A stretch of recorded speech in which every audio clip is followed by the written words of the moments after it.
Action. Take one. Hey, how's it going? Joe and James here from True Strays. Hello. And we are with our good Bristol pals, Little Thief. We've just released a collaboration video and song that we did of one of our True Strays singles, and these guys turned it into a rocking tune.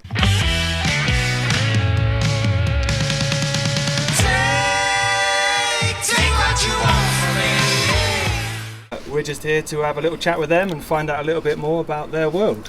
Right, we've prepared some questions which hopefully aren't too intrusive. So just to break the ice. Take what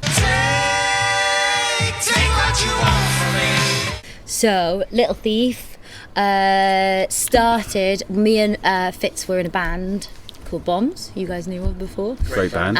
Oh, thank you very much. And we used to slip off and go and have a little jam together afterwards, didn't we? We did. After band practice. I think when you're in a band with so many people and whatever, and you're taking it quite seriously, it's nice to kind of slip away and just jam out, basically. Bit of a release for you guys, was it? Yeah. It was a fun thing. A fun thing, yeah, exactly. And then there was a gig where Bombs last minute dropped out because the other musicians had this bigger gig or something. And rather than cancel the booking, we were like, let's just do it as the two of us. So they weren't too happy about it though when we just turned up with two of us. No. And that happened quite a lot. That happened at another festival. That happened at the Bredy Farm Festival. It did, yeah. We were booked as Bombs, and then I think the bass player from Bombs hurt his hand. Yeah. And then we just turned up with two of us. And he was quite like, I'm going to have to dock money from your fee. And we were like, absolutely not. And we played the show, and it was a great show, and then we got booked with them. They booked us as Little Thief instead of Bombs. So that's kind of a few things kind of started. Turning it into a proper band when it was really just a bit of fun. Yeah, it took over eventually, didn't it? Take what you want from me. We were at which festival was it? Was it Glastonbury? Yeah, we were at Glastonbury and we had a set booked with the People's Front Room.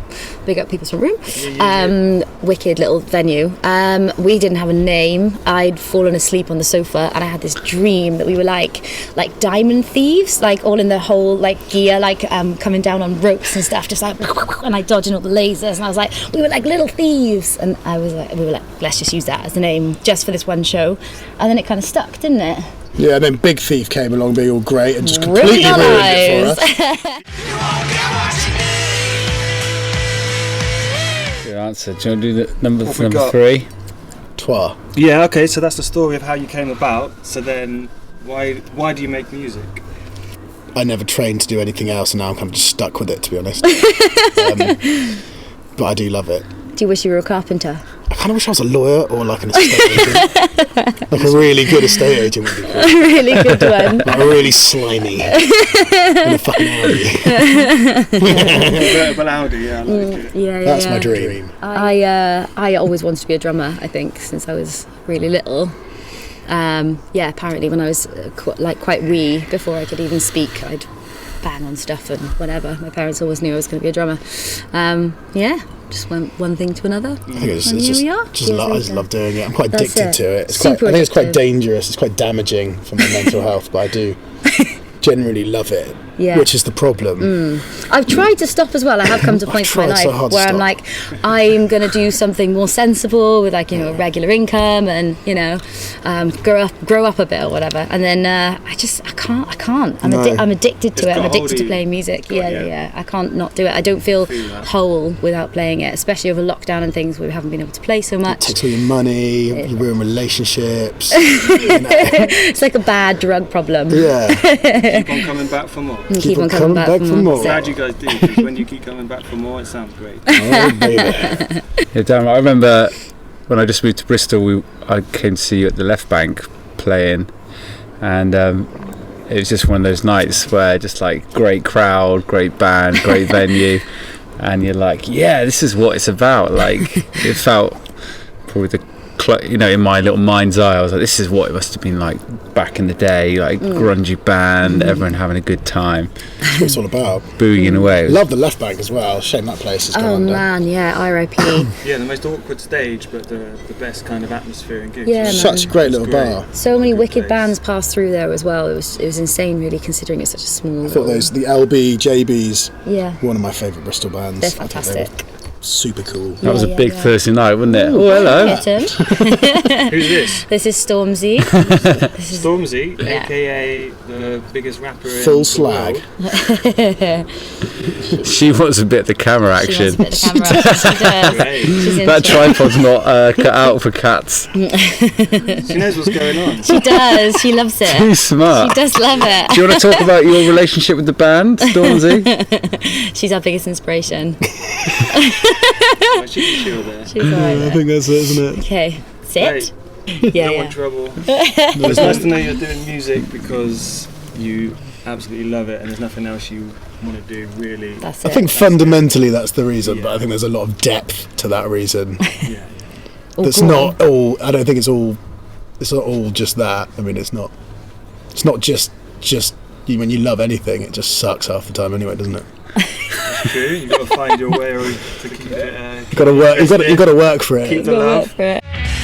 Nothing else to give, I gave it all away. Right now, success is just about being able to put out an album. Just get an album That's out. enough Yeah. for now. Yeah, and yeah, then it'll just be constant little increments of success. Yeah, I think for us, I think success is just being able to put our music in people's hands, because it's been such a long time coming, this album, and we've had a few tracks out, and obviously we gig about and we've got loads of material, but people haven't had that at home to listen to. So for me, success with Little Thief right at this moment is just being able to get that music out to people. What it means in the future for us, I don't know, but the more we get to gig and play for people and, you know, share our music about and whatever, the better, really. And it's fun making records, isn't it? And getting them It better is. each time and finding a different process for each one. It is, yeah. So like the first record that we did, the one that we're releasing now, called Under the Patio, is really just about killing the person you love and burying them in your garden. And that's what the whole thing revolves around. Well, it all kind of falls back into that one idea. Making me slightly nervous. Is that kind of like a I don't concept? know, I think I'm the one that'll be in the garden. It was written from your perspective. That's funny. Yeah, no, it's funny though when you ask about personal success as well, because I think personal growth comes through making these records, doesn't it? Like working with like Stu Jackson, the producer, was, in terms of your songwriting and the way you put songs together, made you grow as a musician, as a person. And me working with Mark McNabjack, incredible drummer, just being around him, all tiny little comments that he would make such a difference in my playing and my growth. And then obviously that kind of feeds into yourself, like how you feel about yourself, and that growth, that is, you know, that's success in a way. You definitely as well. learn from records and albums. Oh, so you definitely much. You grow through it, don't you? You grow through it. Yeah. As come a person. out sure. a different person, different band. Yeah, I think that we've definitely found that. We've done 2 EPs, and this album that we've got on the cusp coming out now is like looking back at them. Yeah, you look at the first one, you kind of, part of you cringes inside and goes, "Cool, we've moved on from that." Yeah. Part of you yeah. still loves like that beginning, that raw energy. Yeah, Yeah, that's exactly what But it then is. you see the process that when you go through it again and again, that you do get better and you start to love your music, hopefully a bit more, which I've found myself. Definitely. That's it. Yeah, I always feel it's a bit of a shame that we never managed to do an album at the point where we had just that raw energy. Surely lose your way. Oh. We started working with Record Stew, who we love working with, and we went through a process. The process was really just watching loads of serial killer interviews on YouTube and just getting really into that whole thing. Just that idea of what that is and what drives people to get there and what it feels like to be there for them, or constantly running away from what they've done, or do you know what I mean? Just there's so much there to sink your teeth into. The depth of the darkness, and So yeah, it drove us all a bit mental as well, didn't it? I do remember feeling a little bit like from like months of this process of just kind of being fed this stuff. But I guess what Stu was trying to do was take some vanilla ice cream and shove some fudge in it. Do you know what I mean? Make it a bit no, you know what I mean, like to just grit it up a little bit. Yeah. And I feel like someone commented the other day, we worked with this other producer, and he was like, it feels like you've gone through puberty. And I really do feel like that's what kind of happened with this record, is like it had a bit more like grit and depth to it. it's great. I love the record as well. I really love it. I love making it. And yeah, so a lot of that was the kind of process behind it. was that whole serial killer thing, which really lingered, I think, throughout all the sounds and all the songs. Yeah. And it all kind of tied together, and it kind of created a really nice space where you're just free to kind of write because you've got a distraction of something else. So it was like a kind of a I don't want to say the word concept, but you had this kind of like, I guess, intention that you were going to write because I remember you saying to me once when I spoke to you, probably outside your house at some point, talking about like trying to tap into the more like darker side of being human. And were you writing songs like on the fly in the studio, or we wrote one track called Gold Rush. We were in the studio and recorded it on the day. Yeah. And then a lot of the other tracks kind of happened whilst we were writing and working on other tunes. And we changed a lot up in that process. Like the band that we came out after that whole experience was completely different from the way we went in. We went in with a very kind of big, rocky, heavy sound. Quite happy-go-lucky riffy, as well. Yeah, and it was quite happy. And then when we came out of it was all a bit more shonky, kind of a bit slicker. Yeah. And I think a lot cooler, Grittier. Gritty and a different. But it wasn't easy. It wasn't an easy kind of. No, it wasn't. Flip. and we lost. I think we lost like fans, and we lost bookings from it too. Because they wanted, people wanted that party band, especially some festivals, and we were kind of, we felt like we wanted to change and we wanted to keep pushing to do something different. And it's we didn't want to get too well. We were guided through it rather than it wasn't our own decision. Growth is always something that is like hard to kind of push through. It's meant to be hard, isn't it? It's meant to be hard. Yeah, if it's not hard, then you're not growing, I guess. So yeah, I'm really proud of what's come out. And then we recorded it all in Rockfield, which is an amazing studio in Wales. Yes. And we went there for 10 days, I think, and we lived there, and it was great. And that is where Queen recorded. Yeah. Wow. Yeah. We Loads touched the piano that Bohemian Rhapsody was. What was that like? Licked it. It was like an absolute dream. It was amazing. It was like everything that I could have dreamed of. How was it different compared to say like the smaller, more independent studios that you recorded in? Then going somewhere with such heritage. I think it just the fact that we could all live there was great. Okay. So we all lived in like the quarters there, and that was really nice. And then the studio itself, like the gear is just. You know what? It's the stories each individual bit of gear has gathered, like old bits of gear, but they've been used for so many great records and so many. Mediocre records as well, but they've been used for so much that I think you get this lovely, nothing's fresh there, everything's settled, like the dust is settled, and all of when you're there, you feel like comfortable. I guess you can go to some studios and you're not comfortable, especially some of the bigger ones. You go in, it's like too clean, but like when you're there, it's kind of like it's like you get this nice comfort and you can just enjoy playing and. The community feeling that we've both felt from doing this crowdfunder has been been nice, amazing, because you're not really sure even if people care with what you're doing. And sorry everyone, that's really loud. Cheers. Doing something like a crowdfunder where you realise that everyone is behind you, everyone's backing you, everyone wants to give you, even if they can give you a little bit, or people have given a lot, people want to see you succeed generally, which is really lovely and very heartwarming, I think. That sense of community has been something that was completely unexpected. I think the People's Front Room as well with us, because we grew up playing there a lot, and they have so many amazing artists playing in that venue at the festivals that it's just such a nice.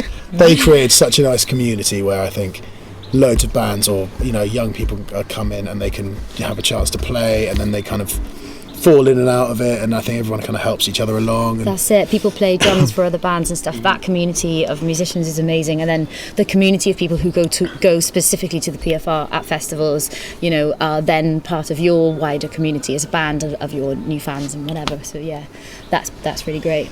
PFR, crowdfunder, both amazing communities. But we miss that, don't we? It's been a long year. Soon. A lonely, long, cold year. All sat at home with our self-doubts going, what are we doing? I'm shit. Become an estate agent. Let's go into social media marketing. Yeah, exactly. We've all been there. Yeah. I imagine your crowdfunder was kind of nice like having all those dark thoughts that we've had being through lockdown. Yeah. You've kind of made that jump to like reach out and see who's out there. It must have been so nice to get all that response and realise that people love what you're doing, and it's still there. Thank you, everybody. Yeah.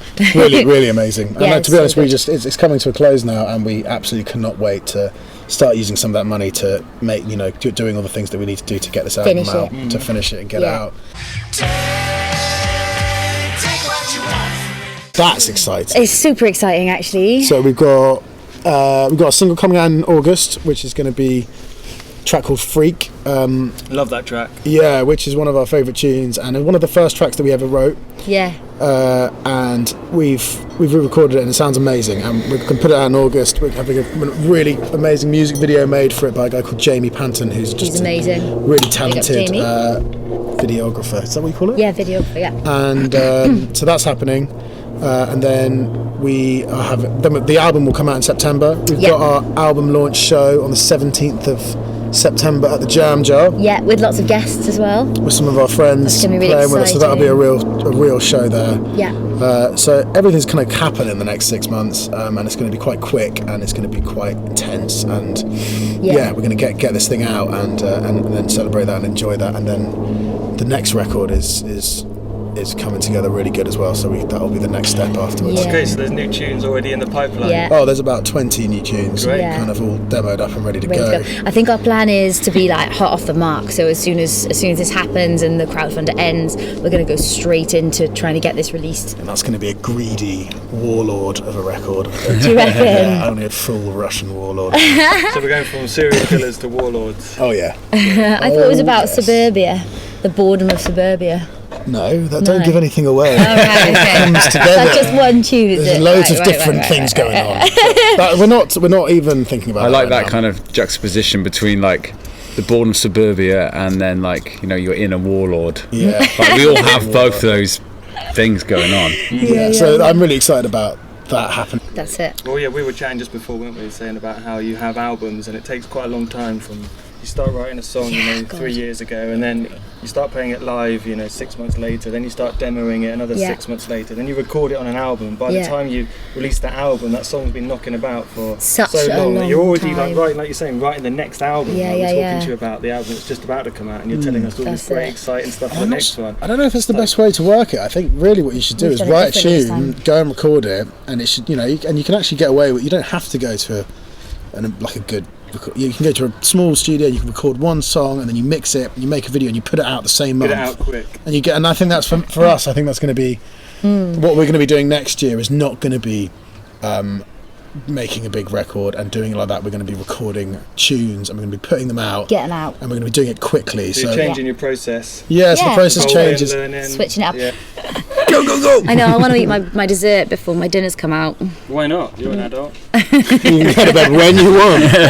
You can eat what you want until it catches up with you. Not you, I mean me. I was not talking about you. What are you trying to say? You look great. If you haven't noticed, these guys are not only in a band together, but they're in a relationship together, which is... I mean, part of me wants to ask a question about that, but I think... You're welcome to if you want to. It depends what it is. And we kind of talked to you about it briefly before we... Are you planning on having a baby? No. That's not the question. I smoke too much. I think my semen is completely fucked, to be honest. I mean, that's completely... makes sense. To be honest. I mean, if we could take a little one on tour, they'd have to like loud rock music, but... I think if things are going well, we generally feel better, and we're happier and more enigmatic as individuals with the music, and then that feeds back in. I think when it's all a bit shit, I mean, we just kind of get takeaways and drink. It's hard because we live inside the band, do you know what I mean? And us and our relationship as well, like it all feeds one into another, and it's like it's not as if you can kind of go home and be like, oh, I had a shit day, and someone try and make you feel a bit better, because you're both in it. So if you're both feeling it, you're both really feeling it. So there are times where if one of you is feeling a little bit of doubt and kind of has an explosion of like, oh god, and what about this, and what if we never achieve this, and blah blah blah blah blah, or feeling shit about any situation that can like drag the other person down. Do you know what I mean? The other person's not going to be like, oh, that's totally fine. The other person's just like, oh shit, I hadn't thought about it that way. Oh crap! Oh no!